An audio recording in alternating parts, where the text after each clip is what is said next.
go.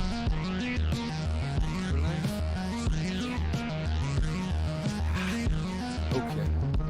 Theme tune off. Theme tune off. Water there. It's all good. Okay. Hello everybody and welcome to the thing. Sorry about the lateness of the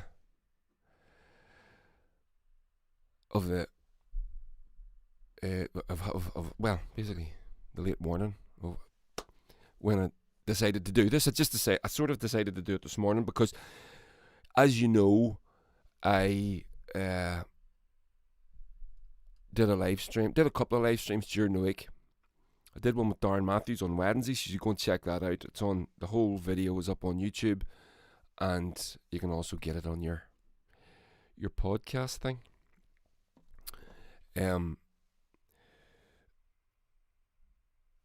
And then the next day I did one with Jerry Carroll, the West Belfast MLA from People Before Profit, and the software that I used decided to be a complete bastard and not work. And honest to God, I'm so fucking disappointed that it didn't work, because Jerry was a great guest. He was a great fella, very fond of him. Just going to check that this is working, by the way. So, honest to God, I'm so fucking disappointed that it didn't work, because Jerry was. There we go. So we're all working. So we kind of this is coming up as with Jerry Carroll, People Before Profit. Okay, this is not that. I'm just going to delete that.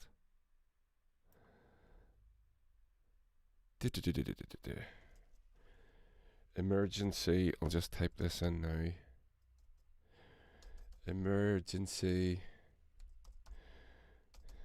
live stream. Put in like a fucking fell on the keyboard. There we go.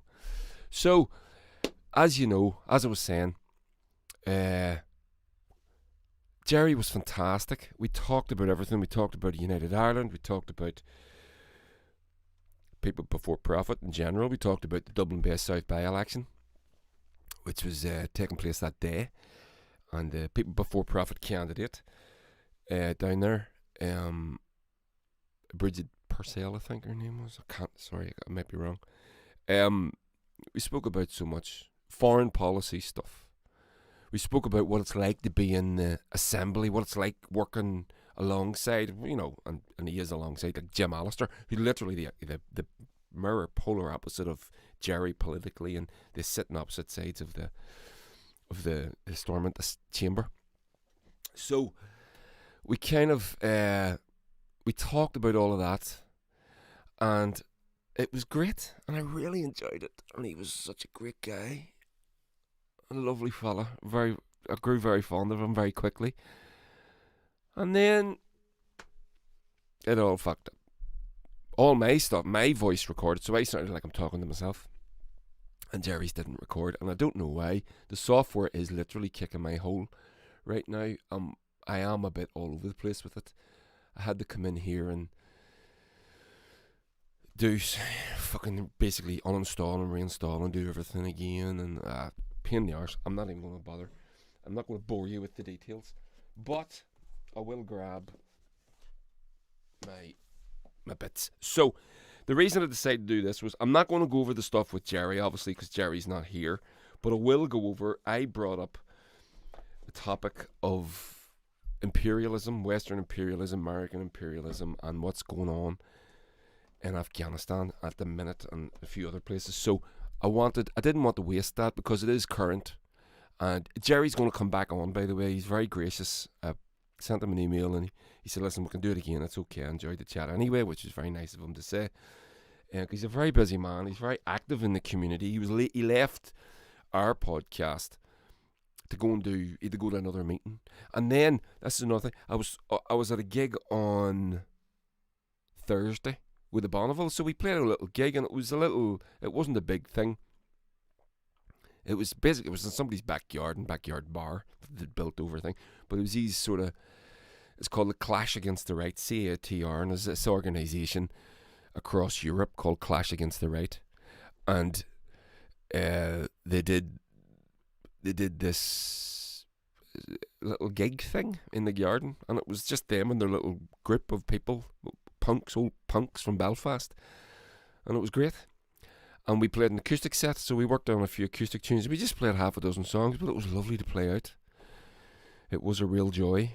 So we did that on Thursday, but one of the guys I was talking to, who I invited, because he's a shop steward and he runs that Clash Against the Right thing, and he's a real sort of socialist communist guy, and I invited him to come on the podcast at some point, so we're going to work on that in the future. But he was talking about Jerry as well. I told him about the problems that I had with the live stream, and how I was that Thursday or Friday? My days are all fucked up. So spoke. I was telling him about Jerry, and he was all, yes, Jerry's a great guy, and then he ranted about Jerry for 10 minutes about how awesome he was, and he always turns up at things. He's always there to lend his support. So that's what he was doing after our stream.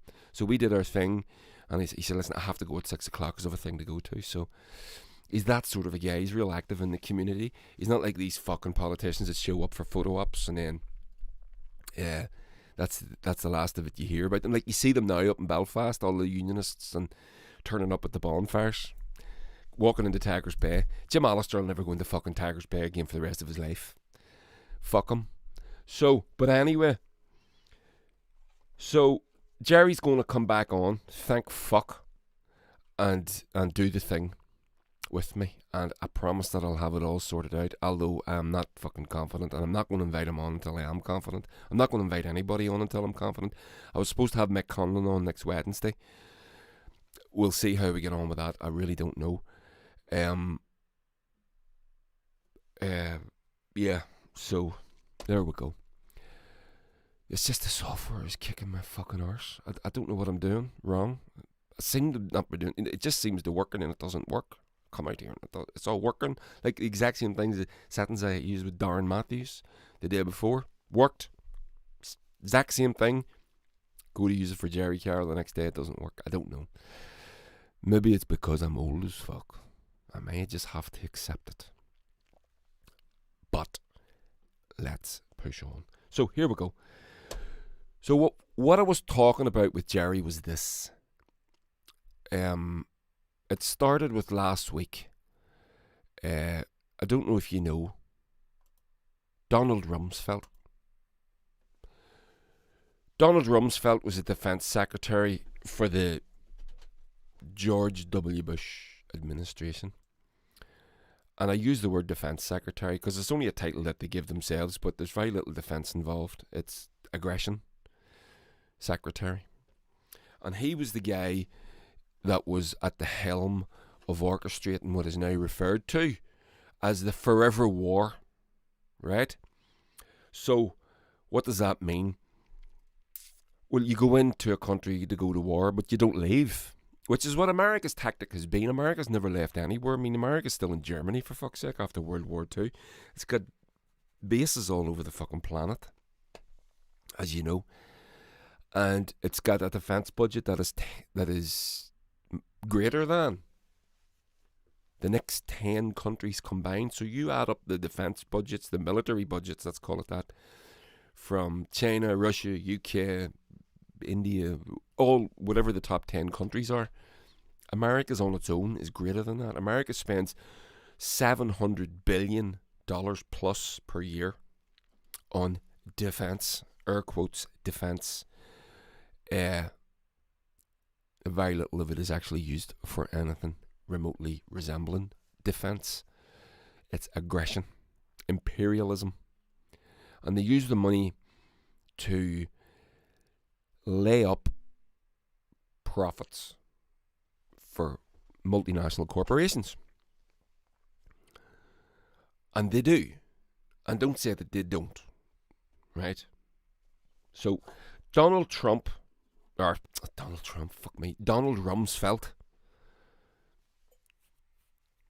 Donald Rumsfeld was a defense secretary that brought that vision of the neocon, neoliberal forever war concept to fruition, along with others, along with Karl Rove, George W. Bush being the puppet at the top of the American tree, but Karl Rove, Donald Rumsfeld and a few others were the people that brought that to its conclusion. And the result is I say we, when I say we, I mean we in the West, because I live under the British jurisdiction against my will, but obviously it means Britain as well. So I use the we, the royal we, let's say that. Have been in Afghanistan for 20 years. Now think about that. That means there are young men, soldiers, American soldiers, Australian soldiers, British soldiers, French soldiers, etc., etc. I don't know if the French are in there. I think they may be. I'm not sure. They've already had their asses kicked in Afghanistan once. You would think they would refrain from going back for a second kicking. But anyway, there should be young men can go to, and have been, they've gone to Afghanistan to go to war. And that war's been on longer than they've been alive. Because we've been in Afghanistan almost 20 years. You can join the military at 16, you can go to war at 18. Right? So think about that. That's obscene. And then, that's obscene on its own. But then you have to consider what was achieved. Well, the pretense for going to war in the first place was fake. Okay? So, they could have got, if they wanted to get Osama bin Laden or whatever it was, they could have got him without invading the entirety of Afghanistan, which is where imperial armies go today. Afghanistan has never been conquered. For various reasons, the ferocity of the indigenous people and the terrain, it's just mountains. You can have all the tanks you want. You're not getting through that shit. Right? So, even America, the biggest, most powerful army ever assembled, the most technologically advanced, is leaving with its tail between its legs. And it is. But there's more to that than you might think. So, that's who Donald Rumsfeld is. Donald Rumsfeld died last week. Good, I say. He's now in his rightful place, sitting by Satan's right hand, burning in hell forever. And fuck him. So, what did Donald Rumsfeld bring us real quick? Classics like this. For those of you that are listening to this, it's a famous picture from Bagram Air Base with a man standing on a box with a hood over his head and two wires attached to his hands being electrocuted. This is what they call enhanced interrogation. It's not torture. Enhanced interrogation. Don't confuse the two, they're not the same. Well, if you're getting electrocuted, it might feel a bit torture-y. But it's not. According to the Americans, it's not. According to everybody else, it's a bit torture-y. What about this for a classic? Oh yes. Remember the military, the Marines laying across with the woman, Heather or something her name was, wasn't it? Laying across the pile of naked Iraqi prisoners, humiliating them. That's all. This was just and taking a photograph, going, "Look at me, Mom," and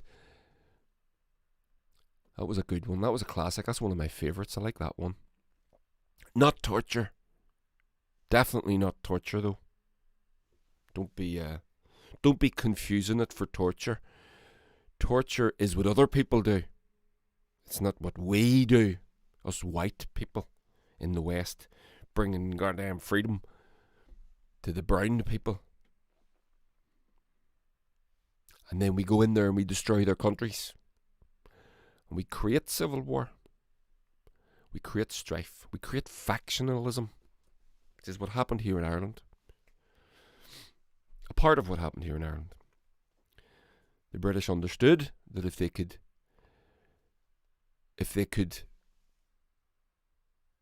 create division among the local people and exploit those divisions, if there was a division already there, if there was a little bit of rancor between a couple of clans, they could exploit that. And then in our disorganization, we end up where we ended up. So that's your classic white Western neoliberal, and also one of the greatest of all time, which still exists to this day, Guantanamo Bay. Who can forget that? Had you forgot about it? Had you forgot about Guantanamo Bay? That Guantanamo Bay was a thing and still exists. What is Guantanamo Bay? Guantanamo Bay is an area of Cuba that the US never left, that the Cubans couldn't get them to leave. Remember what I said earlier on about the Americans never fucking leave anywhere? They built their base on the pretense, the pretext of stemming the flow of communism, right? So that's why they're still there. Little quick history lesson. Fidel Castro went to the UN in New York in 1950, whatever the year was, 58, 59, something like that, and asked the American administration to meet him because he wanted to introduce a socialist regime, a socialist democracy into Cuba.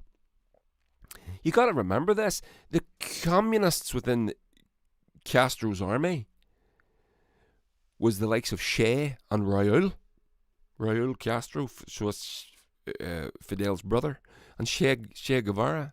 They were the communists. Whenever they took Havana, whenever they took the island, and Batista fled, Fidel Castro deliberately kept Che and Raul outside. He put them in charge of things outside the capital in order to stem their influence of their communist influence spreading through the troops and the people. He wanted to keep them busy doing other things because his idea was socialism. Now, it's not that he was against communism, but he preferred socialism. But he kept the communist thing. Now, America is coming after you. It's keeping an embargo in place. The Soviets are reaching out. What are you going to do? But before that all happened, Fidel went to New York and asked the American administration to meet him, to not launch ground invasions, to let them get on with their shit. Fidel wanted to be an ally. What he wanted to do was end the exploitation of the Cuban people, which was ridiculous and bad and cruel and serious, a real bad thing that was going on in those islands. The Americans wouldn't let him do it. They wouldn't even, they sent, at the time it was Richard Nixon, who was, I don't know what he might have been, I think he was VP at that time. They sent him, they wouldn't send anybody else. And it was considered a little bit of an insult. So that's why Cuba is communist. Cuba could have been socialist, but we know that socialism won't be allowed to raise its head in South America, because the South Americas and the Middle Americas is what the US calls their backyard, which is an offensive term. It means that and you hear people in American media and people that consider themselves to be leftists and liberals use that term, our backyard, as if they've got a right to interfere in other people's countries. And they believe it. And they do believe it. And they do it. So, that's why Cuba is communist. So America keeps its base there, which is the now, well, it was always notorious, but now notoriouser, Guantanamo Bay. It's still there. There are still people in Guantanamo Bay. Somebody's son, somebody's father was processed through that hellhole. Remember the enhanced interrogation that went on that place, where we discovered the joys of waterboarding, something that none of us had ever heard of until Guantanamo Bay, until the American. I mean, this was a well-known, well-practiced torture technique among people that would engage in such practices. I had never heard of it. Most of us had never heard of it, never heard of such a thing. What is waterboarding? You lay someone on a table, you put a cloth across their face, and you pour water onto the cloth, and it simulates the sensation of drowning. Right? Now, America creates this territory called Guantanamo Bay in Cuba that is not on the US mainland. Is reason for that, because it means then that they can do these things and they can keep these individuals under military law and not civilian law. If they bring them on the American territory, they have to go, the civil rights lawyers, and they will end up in the American court system. So that's why they kept them there, so that they could torture them. And these people turned over no information. It wasn't a thing. It wasn't a success. In that sense, other than to torture and terrify, maybe it was a psychological exercise. Tell your children before they go to bed at night, you be careful, you end up in Guantanamo Bay like your dad did. That's nice, isn't it? And then I'm reminded, when you think about that, I'm also reminded of all the fucking commentators, whenever they deemed that waterboarding wasn't torture, because there was a debate about it, whether is it torture, is it all these fucking gobshites, one of which I'm going to show you in a minute. Not talking about torture, talking about something else. But the same fucking neo-lib attitude. It's not torture, because it's not the same. It's enhanced interrogation. This language, and you got to understand, this is the importance of language in these situations. These words are chosen deliberately because they obfuscate from the facts, from the reality. And the Iraq War was the thing that opened that up. The invasion of Iraq and Afghanistan, the war against terror. This is another one of those sentences. Yeah. So you end up with these words that obfuscate deliberately to be sort of catch-all phrases that can be manipulated and mean anything. Think about it. What does enhanced interrogation mean? It can mean anything. But it's not torture. That's a different thing. The war on terror. What the fuck does that even mean? It doesn't mean anything.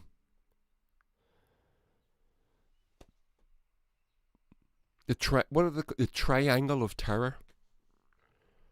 Is it Cuba, North Korea, Iran? Sorry.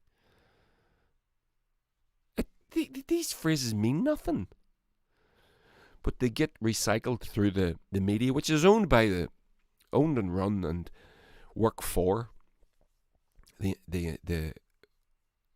intelligence services, the CIAs and the MI6s and the MI5s and the MI6 and all that shit. Right? So that's why anyway, I digress. But so this enhanced interrogation, and I'll never forget, every commentator that was challenged to go and try it. There was people like Bill Maher, who's supposed to be a fucking liberal, has a television show, has had for 20 fucking or more years. One of the most famous liberals in the US.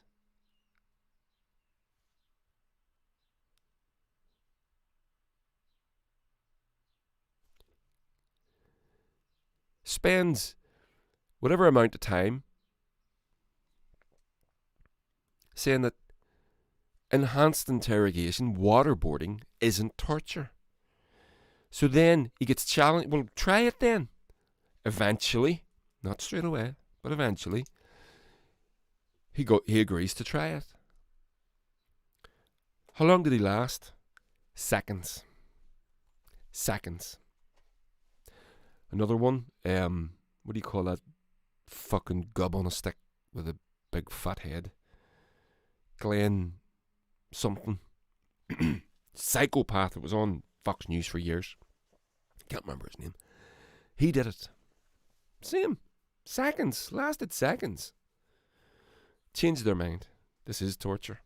Because you simulate drowning. If you've ever nearly drowned, I have. It's awful. It's terrible. You think you're going to die, and your lungs explode, and it's torture. So, bring us right up to date. So there's this dude. I don't know if you've ever heard of him, but I'm going to introduce you to him. He's a person called Vaush. I'm just going to tee this up so that you can see it. There we go. That should come up on the screen. There we go. This is him. So he's a commentator, and he's supposed to be a leftist, and he indeed in many ways he is. But there are a couple of things that you must understand. For me, this is my definition of a leftist, and I won't be persuaded otherwise. You have to be anti-imperialist and anti-capitalist, right? If you're not a leftist. And there's a lot of infighting goes on the left. We know this. And I'll take my allies from anywhere. But if you advocate for the invasion of other people's countries in order to steal their national resources under the guise of helping the fucking locals, that bit never happens. That bit never fucking happens. Show me the Afghanis, the Iraqis, the Syrians, the Libyans, the Haitians, the Colombians, the Venezuelans, the Cubans. Show me the people that are helped by American and Western imperialism. Show me. I can't find one. Never seen one, never heard of one, was never introduced to one. Never. There must be one somewhere.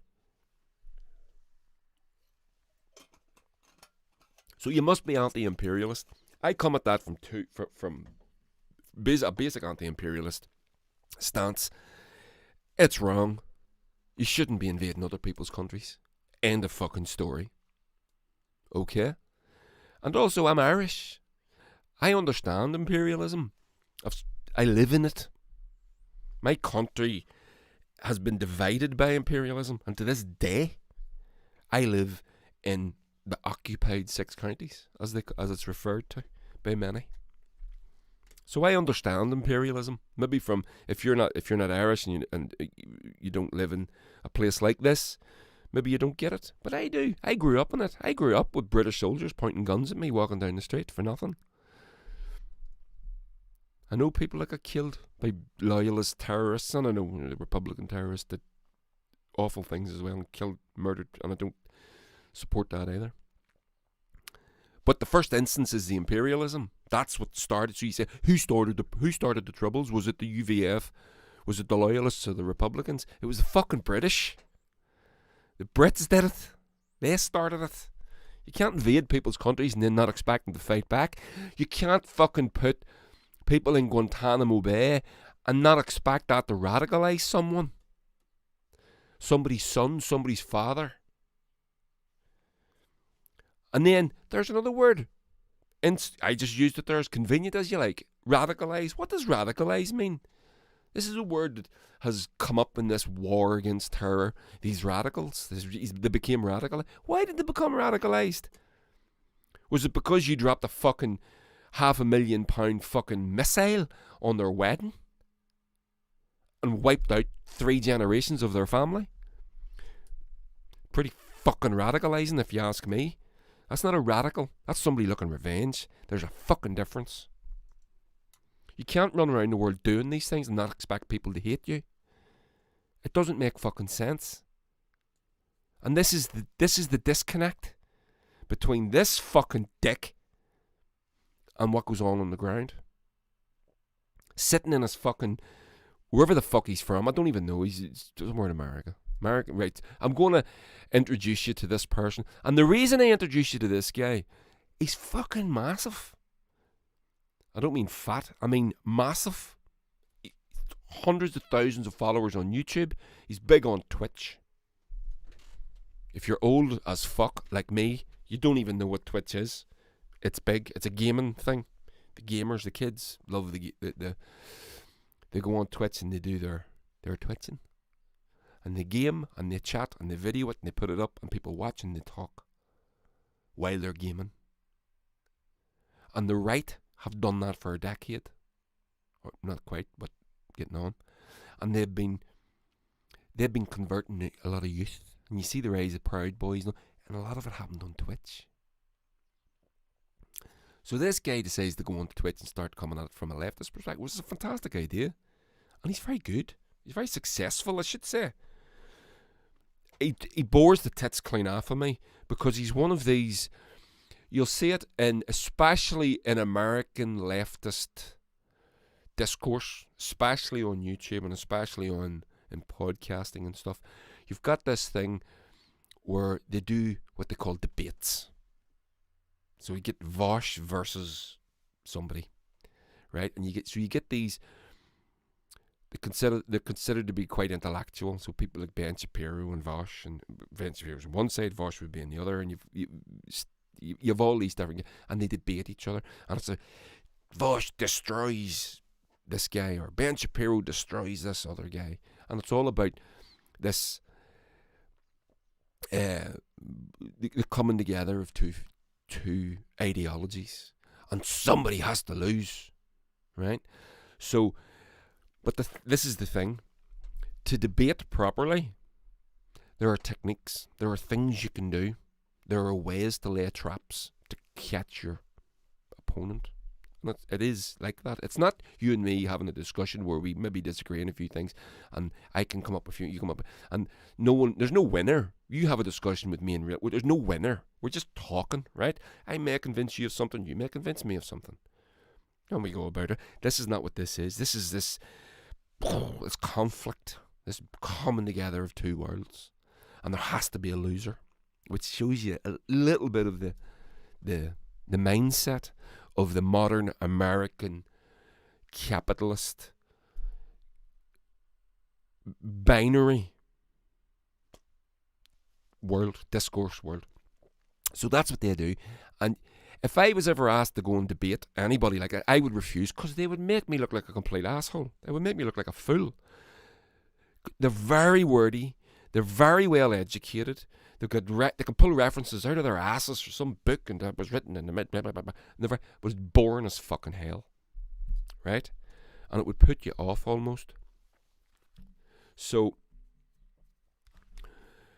that's who this guy is, and I'll read a little bit. And you say, well, why are you ragging on him, Andrew? Well, I'll tell you why. I'll show you in a second. So here's his from YouTube here, YouTube fandom. Who is Vaush? Vaush is claimed to be fairly left-wing. His politics greatly shifted in high school when he became friends with the teacher he had for an advanced level course. One of the YouTubers that inspired him was Twitch streamer Destiny, aka Stephen Bond. Destiny is another one of these, again, as you just heard, a Twitch streamer, YouTuber, he's called Destiny. Despite seeing him as a reactionary at the time, he cites him as someone who he learned from. Right, so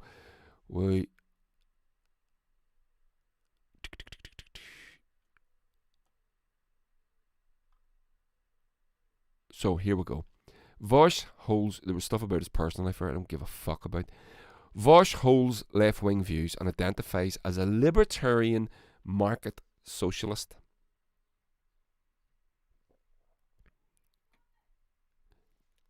A libertarian market socialist. I don't understand what that means. Now, if you call yourself a libertarian socialist, that's an idea, that's a concept that hasn't quite come together. But I understand it. I used to use it myself because I like to be left alone. But I also don't mind the idea of paying taxes, and then if I get sick, if there's a hospital there for me to go to. I like the idea of a community and a society, but basically I like to be left alone. I don't want the state interfering too much in my life. So that's sort of a crossover there. Doesn't quite work. Doesn't quite add up. When I was younger and getting into politics and trying to understand the different points of view, I would have used that phrase. As I'm older now, I go, nah, it doesn't work. So I don't use it anymore. Libertarian market socialist, on the other hand, it doesn't make any fucking sense whatsoever. So, however, he has said he doesn't care for the label that is put onto him and identifies more like a leftist in general. That's fair enough. In spite of this, he despises authoritarian leftism. Don't we all? In fact, having heavily opposed people espousing political questions similar to that of Mao Zedong and Joseph Stalin in the past, who he refers to as tankies. His long-term goals are similar to those of an anarchist, meaning he believes in the conditional abolition of all unjust hierarchy in society. Fair enough. However, he stopped labelling himself as any kind of anarchist in November 20th, 2019 due to his belief in intermediary stage between capitalism and IDC. This is where we're getting fucking... This is where these guys talk... That's boring as fuck. And that's why you can't debate them. Because this is what the way they talk. Right? Debates. In a debate with Carl Benjamin, aka Sargon of the Arcade. If you don't know who these people are, you should check them out. They're fucking hilarious. Sargon of Akkad, they're real. They're personal. They've got, you see, fucked up wee beard, wee shaved up beard and all, and they're very right wing. Ian claimed that Carl was a neo-Nazi and he hates brown people due to his views on immigration. In a debate with Stephen de Burrell, aka Destiny, regarding Kyle Rittenhouse, that dude that shot people, Ian cited Marvel movies in his argument. It was widely ridiculed for this. But anyway, so they do this. They get well paid for it. They get lots and lots of views. It gets reposted, and they get very, very well paid. So why do I bring this up? Why am I bothering you with this? Well, there's a reason. I've been very suspicious of Vaush and his people and his type for quite a while now. I've been aware of him. I've followed him. I don't engage. Why? He certainly doesn't engage with me. I mean, this guy has got hundreds and hundreds of thousands of followers, and is in the YouTube and Twitch streaming on this. He's fucking massive, as I've said. But as I become more aware of him, I have started to unfollow him because I've realised what he is. He's full of shit. And he's a classic. He calls himself a leftist. I don't know what his leftist credentials are, because again, I haven't looked into him beyond surface level. And the reason is because to me he appears clearly to be a classic American modern liberal. And I wouldn't be surprised if over time he shifts and admits that as he gets older. Here he is. I'm going to show you a video of him. And here he is, advocating for imperialism. And this was just the other day, and this did the rounds. Come up on lots of I follow lots of communists and all this sort of stuff, very leftist people, and this come up, and everyone's fucking disgusted. So check this out. 30-second clip. You'll be able to hear it on the podcast, and you can watch it on the YouTube. Here we go. If we pulled out, if we allowed these countries to destabilize, you know what would happen within 10 years? Guaranteed. You know what would happen within 10 years? I bet you more than anything. America pulls out with no exit strategy, no long-term plan for supporting these countries. These countries fail. And they turn into, I mean, we're talking Cambodia level. We're talking fields of corpses. China will come in with boots on the ground and fix their problems. And they'll be Chinese vassal states for the next century. Right. If we pulled out,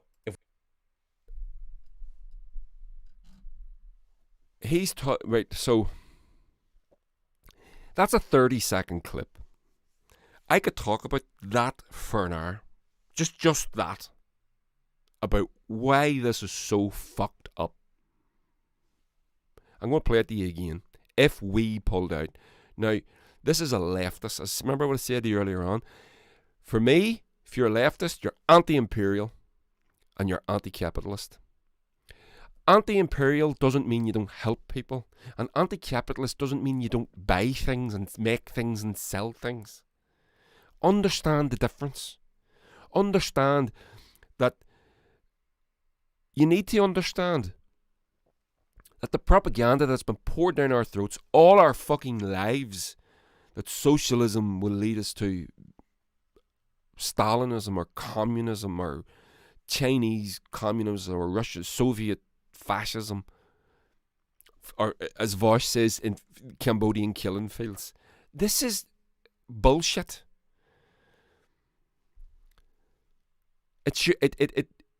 If you believe it, it means one of two things. You either know you're full of shit, but you're happy to repeat the talking points, and that's all they are, is talking points. Well rehearsed, well worked out talking points. Or if you believe it, or if you don't believe it, it means you've sucked this stuff up and you don't know what you're talking about. I explained to you earlier on why Cuba became communist.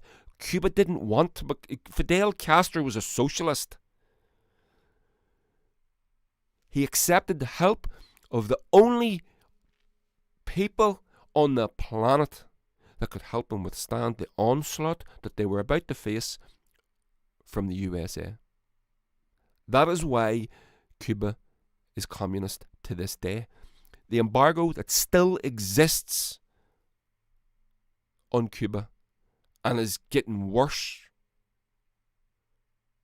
This is why the Cuban people are communist. They had to do it at the beginning, and eventually they went, fuck you. Became radicalized, if you like. Sure, you would yourself. Or you'd like to think you would. You'd like to think you had the fucking guts and the balls of the Cuban people to stand up to the USA and tell them to go fuck themselves. And no one's saying that the Cuban regime is right. No regime is right. No government is right. But don't compare the Cubans to what we do in Britain. I say we, it's a royal we, haha. Or America, or Australia, or France, or and all these other countries that have got imperialism bloodstains all over them. Listen to this again. This fucking idiot. He's not an idiot though. That's fucking annoying as fuck. Here we go. If we pulled out, if we allowed these countries to destabilize. If we allowed these countries to destabilize, I'm going to break it down. I'm going to go through it, right? If we allowed these countries to destabilize, first of all, who the fuck are you to allow to do anything? Why are you to destabilize? So you think so the implication is that America is the stabilizing influence in the world? If we allow these countries to destabilize, well, that means you must think that America is a stabilizing factor. What? As I said, you're either a part of the fucking problem or you're a part of the propaganda machine, or you're a fucking idiot that sucked it up.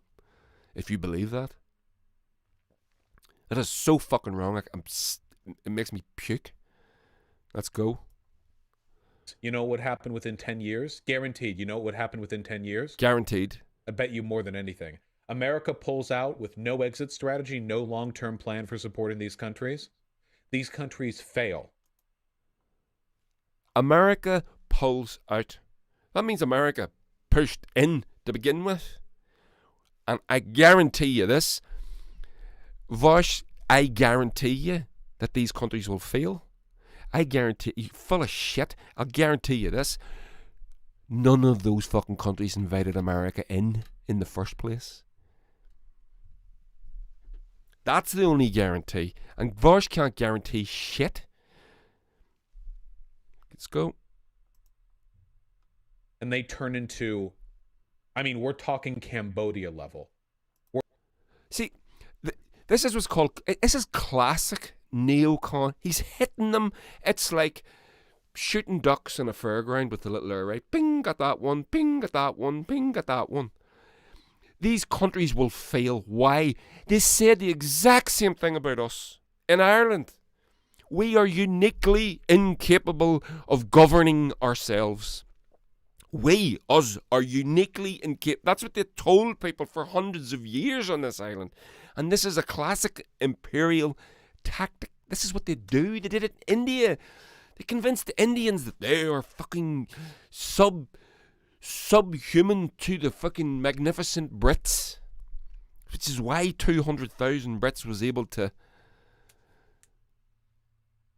rule at the height of the empire a region of 300 million, if you include the whole Indian subcontinent that they controlled. And a part of that is you have to convince the people and be convinced that you're superior. It's the cover for cruelty. Why did you do that? But these people don't fit. They did it with slavery in America. It's okay. Whip them to keep them in check. They don't feel pain like you do. They're different. That happened, by the way, on a massive scale. It's okay. Separate them from their children. They don't feel emotions like you or me. They're different. They're subhuman. They're incapable. You're doing them a favour because they can't look after themselves. They're incapable. That's what this dickhead's doing. Exactly that. In 2021, and he calls himself a leftist. Fake as fuck. I mean, we're talking Cambodia level. We're talking fields of corpses. China will come in with boots on the ground and fix their problems, and they'll be Chinese vassal states for the next century. Right. This was the belter for me. China will come in with boots on the ground. Now, what's he talking about? He's talking about Afghanistan, Iraq, all the countries that we've named, right? China will come in with boots on the ground. When? Where? Show and tell. Show me where this has happened. America has disputes about Taiwan and a couple of other countries in and around its own territory that it claims to be Chinese and have split off after Western imperialist interference. But beyond that, where has China put boots on the ground? China has come in with the Belt and Road strategy, where they're going to help second world, third world countries develop their infrastructure. China doesn't put boots on the ground. Boots on the ground? Who do you think of when you hear boots on the ground? The West, America, Britain. America in particular. That's what America does. It's not what China does. And this is a Machiavellian strategy. Machiavelli used this exact same thing. Accuse your enemy of that of which you are guilty. That's exactly what America does. And he's accusing China of doing it. China have never done it. China have said that they don't want to do it. China have a stand. They don't want fucking China. And if they are going out into the world, it's in order to defend themselves against the reach of American imperialism, American capitalism, Western capitalism. I'm not defending China, by the way. And this is another part of the thing too. You say, well, why are you going to fucking live in China? I don't want to live in China. I want to live here. And I'm not defending China. I'm having a go at the West. China aren't perfect either. As I said earlier on, no regime is perfect, no country is perfect, no government is perfect, no political party is perfect. But there are levels to these things. I am not afraid of China. China have never done me no harm. Saddam Hussein did fucking shit to me. Nothing. Vladimir Putin's not trying to close my fucking hospital. Boris Johnson is. That's my enemy. That's who I'm afraid of. That's who you should be afraid of too. And if you're living in America where you don't have fucking universal health care, You spent $700+ billion on fucking missiles and bombs and tanks and planes and soldiers, and you don't have a fucking. And if you get sick, you're gonna fucking die. If you get a toothache, you can't go to the doctor.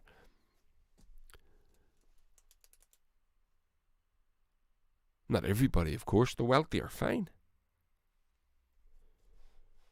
It costs you $200,000 to go to university. Plus. And then if you suggest that it's socialism, and because it's socialism, the next thing you end up is, you're obviously going to end up, I mean, where else? The only place you can end up is Soviet fascism. Because that's what happens. One day someone's saying you don't have to pay to go to school. Next thing you know, you're in a gulag. 3 minutes later. That's the fucking way these people think. There's no taking into account all the things that cause things to happen. Right? Why is Cuba communist? There's Fidel Castro, Beardman bad, Cuba bad, Russia, Soviet, missiles, communism, bad. That's it. No concept, no grey areas, no let's figure out why. And you say, well, why is America so against socialism? They do not want, why does America have this concept of our backyard? It's our backyard. We're entitled to interfere. It's because they don't want to see socialism success. A success of socialism with their neighbour. They can't have it. Because if it works there, it'll filter through. And then the people in America will want it. And then your corporations won't be making as much money more money than has ever been made before ever in history. We now got the 3 richest men on the planet are now in a fucking space race. Jeff Bezos, Bill Gates, and that fuck from Amazon. No, it's Elon Musk. That was it. The car guy. This is instead of paying taxes and providing healthcare to your fucking people. And I'm not a big treasony, traitory guy. I don't go for that shit. If your country or your government need criticised, then by all means, fucking criticise them. This fucking standing up and saluting flags and singing national anthems like a good boy. Fuck that shit. If things need changed, they need changed. And things do need changed. But instead of paying your taxes, these 3 fucking psychopaths are now in a race to be the first billionaire in space. They're talking about colonising Mars while setting fire to Earth. And we all know this stuff doesn't make any fucking sense, but we're letting them do it anyway. It's like that old saying, the reason that we have a union, the reason that you have a union is so that the workers don't kick the owner's front door in and hang him and his family from the balcony. Because that's your alternative. Otherwise, or you can negotiate with the union. And what do you get for that? You get the weekend, you get maternity pay, paternity leave, you get sick days, you get bank holidays, statutory pay, all these sorts of things. You have rights. You're not expected to work yourself to death. You see, these are reasonable requests. Most people, even under socialism, want to go to work.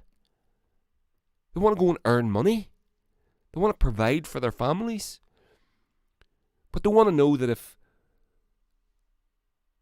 you get sick, you're going to be taken care of. You shouldn't have to pay for your education because you're going to then provide. The state should cover your education because it's the state and our society that ultimately benefits from you having an education. Because eventually then you go and create, teach, learn, build, share your knowledge, your education, your ability. So, but under our modern capitalist, our modern Western mindset, socialism bad, you ultimately will end up, like this fucking halfwit says, in the killing fields of Cambodia. I'm going to listen to this one more time, all the way through. And just be warned, this is what we're dealing with. This is a classic. He's hitting every neocon fucking talking point. Not every one, there's lots more of them, but every point he makes is a classic neocon talking point. Listen to this. If we pulled out, if we allowed these countries to destabilize, you know what would happen within 10 Racist. 10 years? Guaranteed. You know what would happen within 10 years? I bet you more than anything. America pulls out with no exit strategy, no long-term plan for supporting these countries. These countries fail. Racist. And they turn into, I mean, we're talking Cambodia level. Racist. We're talking fields of corpses. Racist. China will come in with Racist. boots on the ground and fix their lie. problems. And they'll be Chinese vassal states. For Bullshit. Bullshit. It's exactly what the American West wants. It's exactly what imperialism does. And white Western imperialism. This is exactly what we do. Again, the royal way. Air quotes. He's talking about himself. So, what led us here? Remember where we started? Donald Rumsfeld died, burning in hell, hopefully. And I don't wish ill on any human being, but that is a fucking cunt. Yeah, and if you're watching this from other countries and you get shocked at me saying the word cunt, in Ireland we say the word cunt quite a lot, and I don't give a fuck, so fuck off. Right. It can be used as a term of endearment too, by the way. Oh, he's a great cunt, that fella. No joke. He's a grand cunt. I've heard, things like that. So, how did we get here? Come around the houses here. We're coming a long way. As usual, I've gone over time. We're going to wrap this up. Donald Trump, he said again, Donald Rumsfeld, one of the co-creators of the Forever War, the invaders of Afghanistan, the invaders of Iraq, the destabilizers of Libya, Syria, and many, many more. Right? What were we supposed to do? Not fucking destroy their countries. Arm the rebels in Syria. There's a good idea. Who are the rebels? You know this. If you've heard my podcast, you know this. Who are the rebels? Islamic State of Iraq, of Iran, and Syria. ISIS. So Bashir al-Assad is fighting ISIS. We are funding the rebels. The rebels are fighting Bashir al-Assad. Who are we funding? ISIS. Not directly, but indirectly. Really, Andrew? Yes, really, this is what's happening. Libya. Gaddafi said, if you kill me, this country will burst into flames. There are forces, there are tribal forces in act. And I'm not saying that to Bashir al-Assad or Gaddafi or Saddam Hussein or any. Again, I'm not saying any of these people are good people. That cunt on the screen, Donald Rumsfeld, is an evil bastard. But those people are controlling their region. And it's not up for us to fucking decide. If the people of Syria want to overthrow the regime of al-Assad, who is just the puppet head of a political Ba'athist. They're a Ba'athist party. He's just a figurehead. If the people of Syria want to that's up to them. If we want the Syrian oil, we need to go and talk to them, negotiate with them. Bit of trading, figure something out, if it means that much to us. But that's not what we do. We want that and we're going to fucking take it. And if you don't give it to us, we're going to fucking invade your country and destroy you, set your region on fire for 100 fucking years, which is what happens. Ireland, the population, has still never recovered from the fucking famine in the mid-1800s. This is how long these things take to fix. These things they'll never be fixed in your lifetime. They'll never be fixed in your children's lifetimes. These regions are now fucked for 100 years because of what's going on now. That's why these things are important. So, Rumsfeld, the inventor of the co-creator of the Forever War. Vaush, the fucking mouth on a stick of the neoliberal conservative hierarchy in Washington.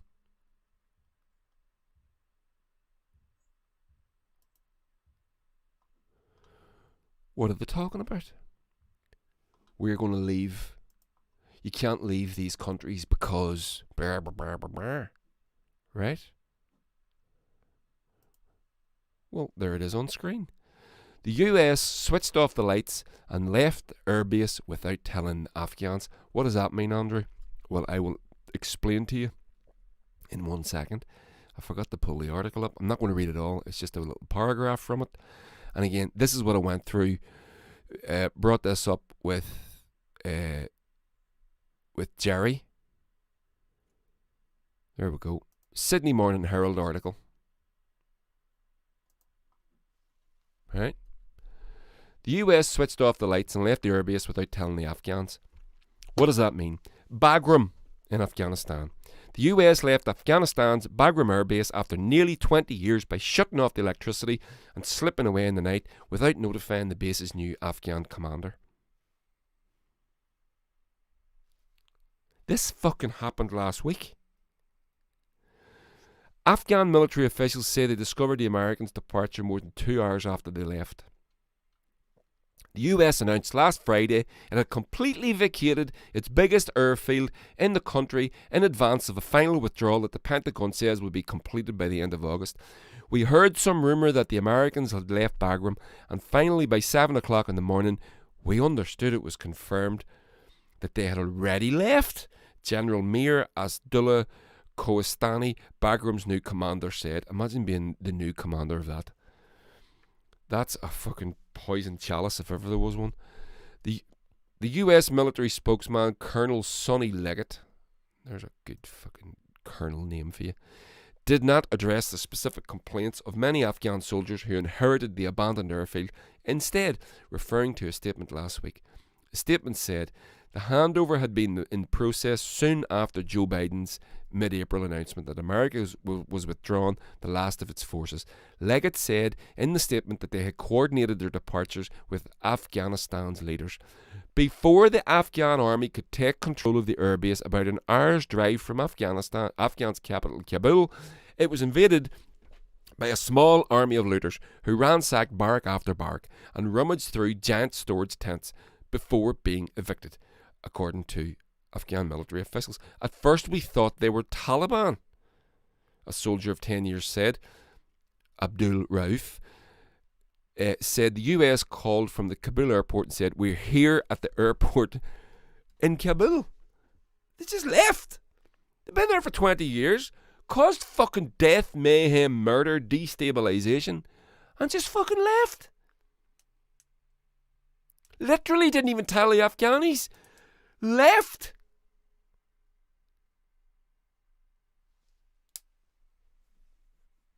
Now, I'm not advocating that they fucking stay, but there's a better way of doing it than that.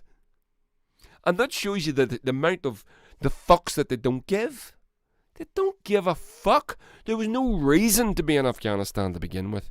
The Taliban, by the way, the reason was that they were going to get what do you call him, Bin Laden.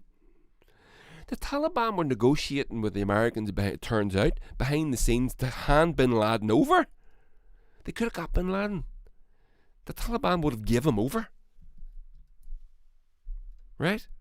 And because, you know, we don't have the Taliban now. We have fucking ISIS. We all thought that blowing up statues of Buddha was the worst thing the Taliban could do. And then we got ISIS. What a great bunch of lads they are. Holy fuck. Koistani insisted the Afghan National Security and Defence Forces could hold on to the heavily fortified base despite a string of Taliban wins on the battlefield. The Taliban are retaking Afghanistan. They can't hold out. So that's the end of that. Right? Afghanistan is going back into Taliban hands. At least huge parts of its territory are.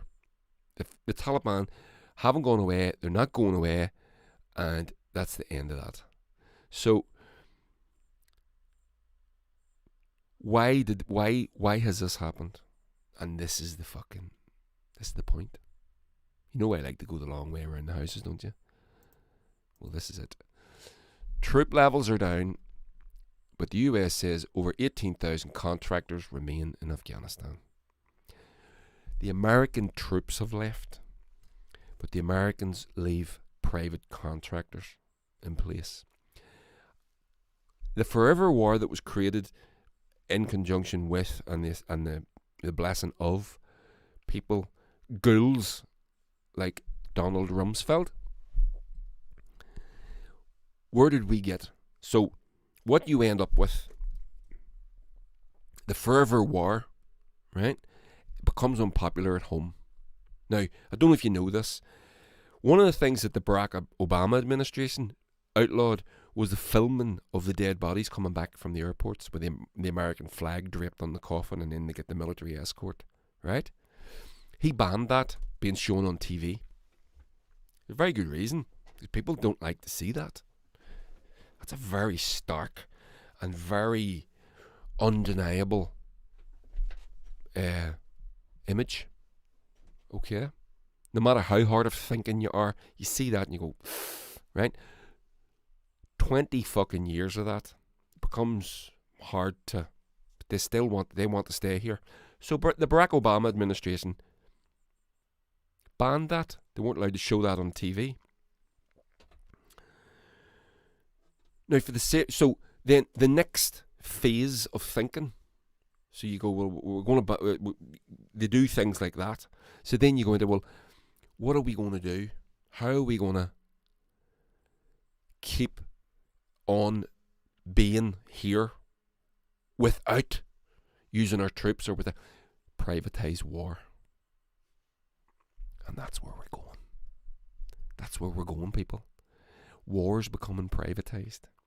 Contractors, troop levels are down, but the US says 18,000 contractors remain in Afghanistan. Now, as you can see there, in that photograph, those guys are, well, they're not soldiers. They don't look like soldiers, although they are moving a piece of military equipment. But a lot of those are most of those people over there will be soldiers, mercenaries. Contractor is code for mercenary. What's a mercenary? Soldier of fortune, the A-team. Pay them money. Except they don't have a cool van. And they go in and they kill your enemies for you for free. Or for money. And then you don't have to deal with pesky politicians. You don't have to put things through congresses and parliaments to ask for permission to go to war. Because you get your security state, your MI6s and your CIAs and your NSAs, and they do it. They go and hire someone to do it. And then they don't have to use military troops, and then it doesn't bother people. Right? So this is where we're going. So the privates. So one of the connections that you may not hear of this name again. You may, if you go and check it out. He's not a secret. He's not a particularly secretive character. Although, given his profession, you'd think he would remain hidden in the shadows. But a part of the Donald Trump administration, because Donald Trump was such an unpopular person in Washington, and you must understand that to become a player in American in any politics, you have to know how the game works. Donald Trump didn't. Donald Trump was a wrecking ball. Horrible bastard, we know. But he came in, the American people, for whatever reason, voted for him, put him into power. Well, because they put up against him the worst candidate in American history, Hillary Clinton. And he comes in and he has no base within Washington, within the Washington mainstream. He doesn't know who to appoint to be Secretary of Defense. He doesn't know who to make the Secretary of Education. He doesn't know who to make the Secretary of whatever, Rural Affairs, whatever the fucking whatever, right? So who does he lean to? Who gives him his support? The Christian fundamentalist right Remember all that stuff? All the laying on of hands and the praying over Donald Trump and all that shit, right? So he appoints his cabinet, and it's heavily taken from the American Christian fundamentalist right wing of American society. And the person that he put in charge of the education system was a woman called Betsy DeVos. Betsy DeVos is a billionaire-ess, and one of the things that her family has done over decades is they've made a fortune from charter schools. Charter schools is a fancy word for private schools. They privatised education, and they have a very right-wing, very Christian-y, very modern, evangelical. It's funny that you hear these Christians and you think, I really can't see Jesus doing that.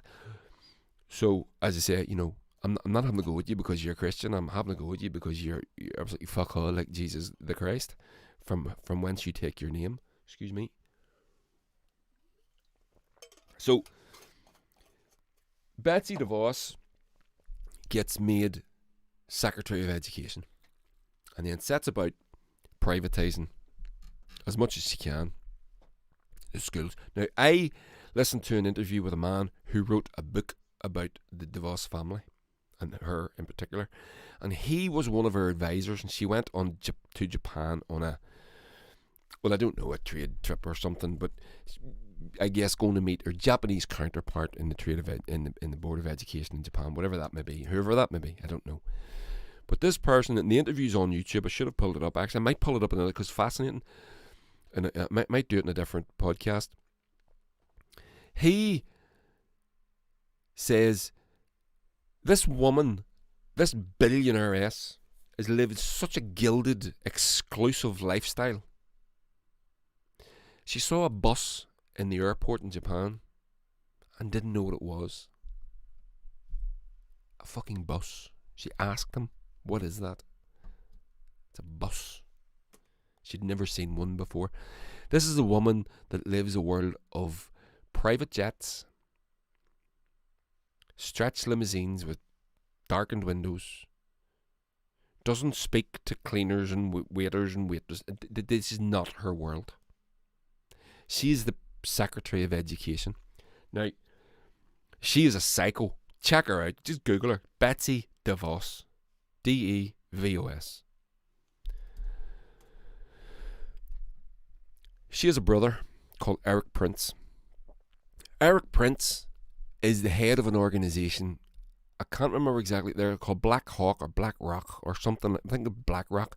And they're basically a mercenary outfit. And wherever there's American mayhem in the world, Eric Prince won't be too far behind it. And a part of their mission statement is to privatise war. So within the American Washington mainstream, you now have, and he's not on his own, there's lots of these guys, but his sister was the Secretary of Education for 4 or 5 years, right? He had direct access to the deepest seat of power in Washington, direct, straight through. And these organisations are what this headline is referring to. 18,000 contractors remain in Afghanistan. Private mercenaries. They get paid fortunes to go in and do the dirty work that they don't want the caskets with the flags draped over them coming back through the airports that they're not allowed now to show on TV. So this is what this is. This is where we are. And this is why these forms of imperialism won't go away. The American military budget can fund this. $700 billion plus a year. But they can't offer all their citizens healthcare. This is what you're dealing with. And this is why this is going to go on for generations and decades, because they're now pulling out troops from Afghanistan that have been there for 20 years, and they're doing the same in Iraq. But they're leaving behind these fucking animals who are even worse. They They won't suffer the indignity of a military tribunal if they fuck up. If they get caught fucking up. Fucking up's one thing, getting caught's quite something else. So there we go. I'm done. Finished. It's the end of my pod. I'm gonna... Actually, I'll just show you this real quick. I wanted to... I'm going to end up with... So this is the culture section. So I'm going to put the theme tune in. Burka, burka, burka. Right? So the theme tune... Where's the wee... Oh no, I've lost it. So there's the theme tune. Oh no, I can't find it now. Ah, pish. So I can't do the culture bit. I can't find the picture of the flower. So there was a picture of a foxglove plant. I wonder how I got it here. Sorry, this is nice. I want to end up in something nice. Because, there we go. So I want to do this window capture. Give me a sec. Stay with me. Yeah. There we go. Lovely. Right, so there we go. You've got that on the screen. So this is the foxglove. So this is the culture section because we've got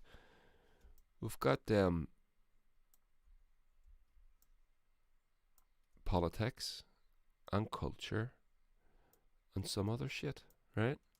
So this is the culture bit. Just get this tidied up. I like to have it nice and tidy on the screen. Saying I can't get much to fucking work. The things that I can get to work, I like to have them working properly. So there we go. So what is this?